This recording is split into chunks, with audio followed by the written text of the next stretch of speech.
કેમ છો ધોરણ 6 ના વિદ્યાર્થીઓ? આજે આપણે અંગ્રેજી વિષય શીખીશું. એમાં યુનિટ 1 વેર વેર યુ. તેમાં એક્ટિવિટી 1 એમાં પોએમ છે. હું ગાઈશ ને સાથે સાથે તમે અભિનય સાથે ગાજો. તો એ પહેલા આપણે એના સ્પેલિંગ આપણે શીખી લઈશું. અમારી સાથે બોલતા જજો અને નોટમાં નોંધ કરતા જજો.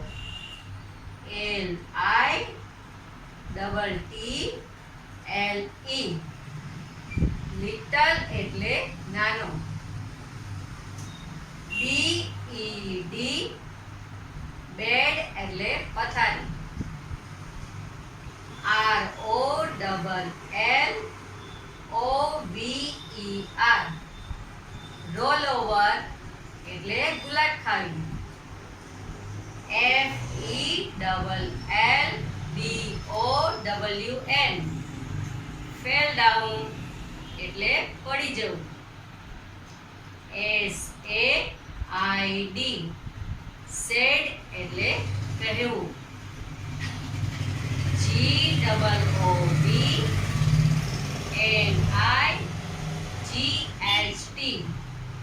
ગુડ નાઇટ એટલે શુભ રાત્રિ. ચલો પહેલા આપણે ગાઈએ poem. There were five in the bed. There were five in the bed, and the little one said, roll over, roll over, roll over. So they all rolled over, and one fell down. There were four in the bed, and the little one said, roll over, roll over, roll over. So they all roll over, and all fell down. There were three in the bed, and the little one said, roll over, roll over, roll over. So they all rolled over, and one fell down. There were two in the bed, and the little one said, roll over, roll over, roll over. So they all rolled over, and one fell down. There was one in the bed, and the little one said, good night. ચલો વિદ્યાર્થી મિત્રો, poem ગાવાની મજા આવી ને? સાથે સાથે અભિનય કર્યો તો ને તમે? ચલો આપણે હવે એ પોએમ ભાષાંતર સાથે આપણે સમજીએ. બરાબર સમજજો અને પોએમ તમારી નોટમાં નોંધ કરી લેશો. પછી એના ઉપરથી આપણને પ્રશ્ન જવાબ આવડે એટલે. તો there were five in the bed એટલે કે બેડ પર 5 બાળકો હતા, નાના નાના. And the little one said એક નાનો બાળક બોલ્યું, roll over, roll over, roll over એટલે કે ગુલાટ ખાઓ, ગુલાટ ખાઓ, ગુલાટ ખાઓ. So they all roll over એટલે બધાએ એક સાથે ગુલાટ ખાધી. And one fell down એમાંથી એક જણ પડી ગયું. There were four in the bed હવે બેડ પર કેટલા રહ્યા? 4 બાળકો. And the little one said એમાંથી એક નાનું બાળક બોલ્યું, roll over, roll over, roll over ગુલાટ ખાઓ, ગુલાટ ખાઓ, ગુલાટ ખાઓ. So they all rolled over એટલે બધાએ એક સાથે ગુલાટ ખાધી. And one fell down એમાંથી એક નાનું બાળક પડી ગયું નીચે. There were three in the bed હવે બેડ પર કેટલા રહ્યા? 3 બાળકો. And the little one said એમાંથી એક નાનું બાળક બોલ્યું, roll over, roll over, roll over ગુલાટ ખાઓ, ગુલાટ ખાઓ, ગુલાટ ખાઓ. So they all rolled over એટલે પછી પાછી બધાએ એક સાથે ગુલાટ ખાધી. And one fell down એમાંથી એક બાળક નીચે પડી ગયું. There were two in the bed. હવે બેડ પર કેટલા રહ્યા? બે બાળકો. And the little one said. એમાંથી એક નાનું બાળક બોલ્યું, roll over, roll over, roll over. ગુલાટ ખાવ, ગુલાટ ખાવ, ગુલાટ ખાવ. So they all rolled over. અને સાથે બધાએ ગુલાટ ખાધી. And one fell down. એમાંથી એક બાળક નીચે પડી ગયું. There was one in the bed. હવે બેડ પર કેટલા રહ્યા બાળક? એક જ બાળક રહ્યું. And the little one said, good night. અને નાનું બાળક બેડ પર એક જ રહ્યું અને ગુડ નાઇટ કરીને સૂઈ ગયું. તો તમને પોએમ સમજાણી ને? હવે આપણે એના માટેની એક્ટિવિટી આપણે સમજીશું. તો એમાં ગીતમાંથી ઉદાહરણ મુજબ રાઇમિંગ વર્ડ્સ શોધવાના છે આપણે. તમે પોએમ જોતા જજો. હું અહીંયા રાઇમિંગ વર્ડ્સ તમને સમજાવીશ. રાઇમિંગ વર્ડ્સ એટલે કે તેના જેવા ઉચ્ચારવાળા શબ્દ આપણે પોએમમાંથી શોધવાના છે. તમે પોએમ જોતા જશો એટલે લાઇનસર તમને આ વર્ડ્સ તમને મળી રહેશે. બેડ એના જેવો રાઇમિંગ વર્ડ છે BED બેડ. રાઇટ એના rhyming words NIGHT night. Tall એટલે કે ALL ઓલ રાઇમિંગ વર્ડ્સ થશે એનો. ટ્રી નો rhyming words tree THREE. Alive નો rhyming words FIVE FIVE. Sand નો rhyming words AND AND. Food એનો રાઇમિંગ વર્ડ્સ છે ગુડ GOOD. બેલ નો રાઇમિંગ વર્ડ્સ છે ફેલ FELL. બ્રાઉન એનો rhyming words down BOWN. More નો rhyming words four FOUR. ચલો હવે આપણે એક્ટિવિટી 2 સમજીશું. તો એનું ચિત્ર આપેલું છે. ચિત્ર ઉપર તમે ધ્યાનથી જુઓ. ચિત્ર ઉપરથી આપણે પ્રશ્નના જવાબ સમજીશું. ચિત્ર જોતા જજો અને પ્રશ્નના જવાબ તમે તમારી નોટ્સમાં લખતા જજો. એ પિક્ચર છે એક બગીચાનું પિક્ચર છે. તેમાં બોયઝ અને ગર્લ્સ છે. કેટલી બોયઝ છે કેટલી ગર્લ્સ છે એ તમે ગણી નાખજો. ગર્લ્સ શું કરે છે, બોયઝ શું કરે છે ગાર્ડનમાં. ધ્યાનથી એનું નિરીક્ષણ તમે કરો. પછી હું તમને પ્રશ્ન પૂછીશ, એનો જવાબ તમે લખતા જજો અને પ્રશ્ન હું તમને સમજાવીશ.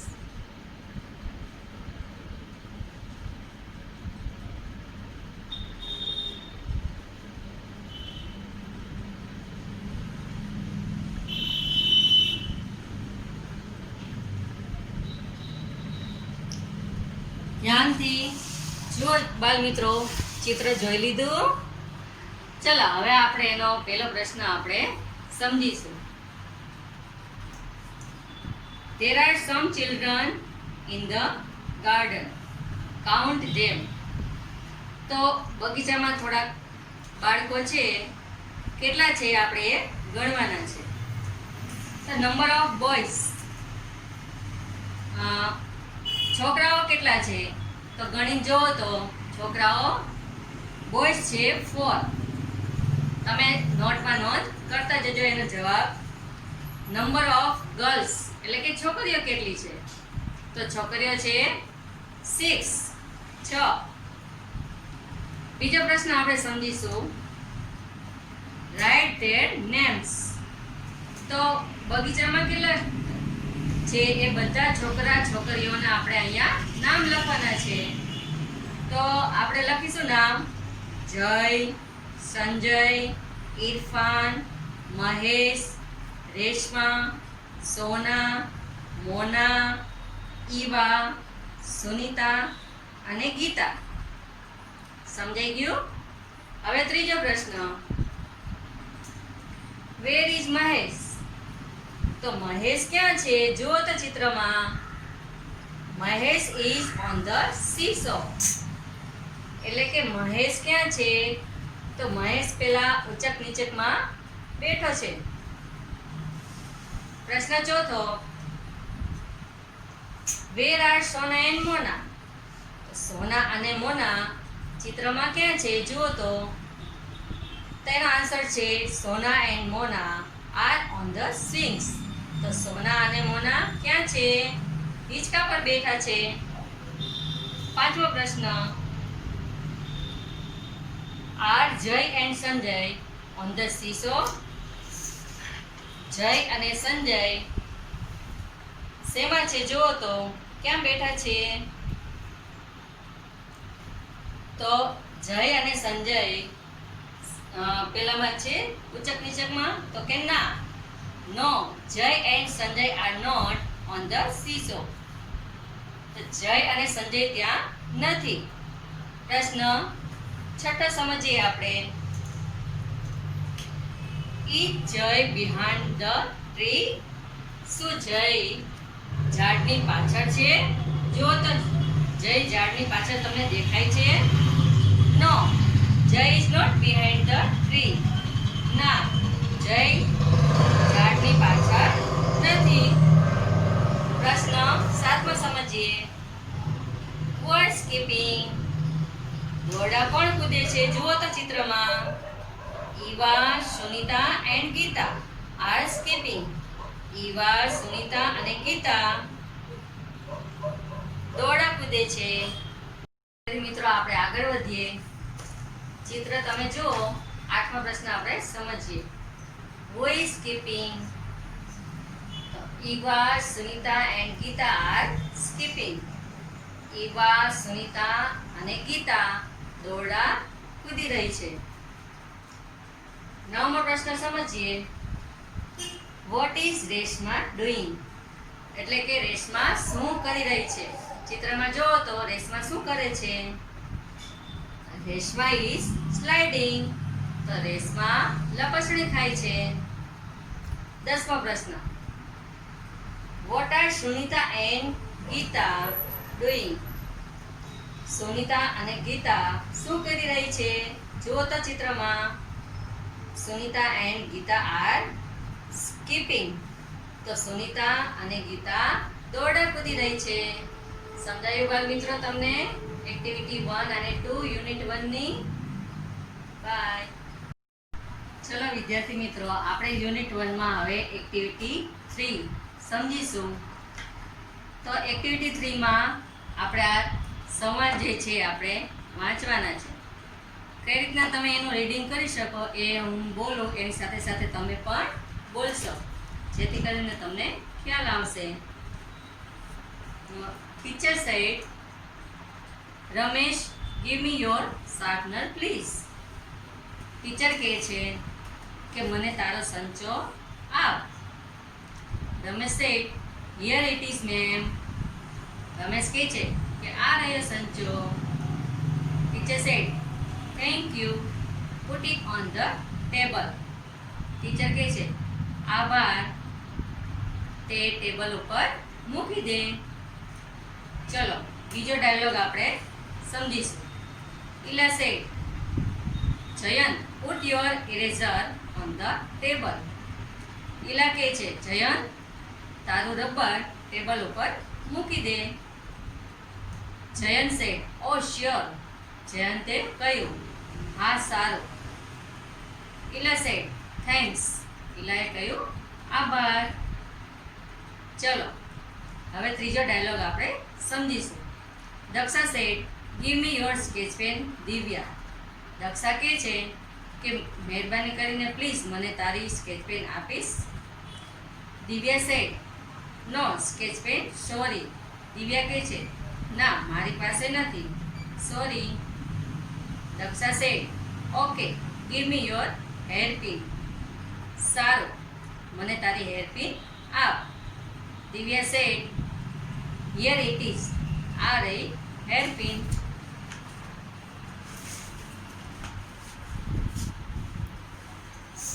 હવે પછી આપણે એક્ટિવિટી 3નો બી વિભાગ સમજીશું. એને તમે ધ્યાનથી ચિત્ર તમે જોશો. હું જે બોલે એ ચિત્રમાં આપેલ બોર્ડની જે વસ્તુ છે એ તમે તેમાં નોંધતા જજો કે 1 ઉપર કઈ વસ્તુ છે, 2 ઉપર કઈ વસ્તુ છે, 3 ઉપર કઈ છે. ટેબલ ઉપર મૂકેલી વસ્તુને આપણે બોર્ડમાં નંબર પ્રમાણે ગોઠવીશું. તો નંબર 1 ઉપર છે ચશ્મા એટલે કે સ્પેક્ટિકલ. 2 ઉપર શું છે? તો 2 ઉપર છે શાર્પનર. પછી જોશો કે 3 ઉપર, તો 3 ઉપર છે કેપ. 4 ઉપર શું છે? 4 ઉપર છે ફ્રોગ. 5 ઉપર જુઓ તો શું છે? 5 ઉપર છે એપલ. એવી જ રીતના 6 ઉપર શું છે? તો 6 ઉપર આપણે લખીશું વોટર બેગ. 7 ઉપર કઈ વસ્તુ છે? તો 7 ઉપર છે ફ્લાવર વાસ. એવી રીતના 8, 9 અને 10 એમાં તમારી વસ્તુના નામ લખજો. નીચેના પ્રશ્ન જવાબ ઉપરથી આપણને ખ્યાલ આવશે કે વસ્તુને આપણે એને વાક્યમાં આપણે કઈ રીતના ફેરવી શકીએ. કયા વસ્તુ છે આપણે બોલવી હોય તો વાક્યને આપણે અથવા પ્રશ્ન આપણે કેવી રીતના પૂછી શકીએ. તો વેર ઇઝ પરેશ સ્કેલ? પરેશની સ્કેલ ક્યાં છે? તો ઇટ ઇઝ એટ નંબર 4. તો તે નંબર 4 ઉપર છે. Where was Paresh scale? તો પરેશની સ્કેલ પહેલાં ક્યાં હતી? It was not at number 8. તો પહેલાં તે 8 નંબર ઉપર નહોતી. ચલો એનો બી વિભાગ સમજીએ. Where was Mayuri? તો મયુરી ક્યાં હતી? મયુરી વોઝ નિયર માનસી. તો મયુરી માનસીની પાસે ઊભી હતી. Where is Mayuri? તો મયુરી ક્યાં છે? Mayuri is near the green board. તો મયુરી ગ્રીન બોર્ડની પાસે છે. સમજાયું તમને બાળ મિત્રો?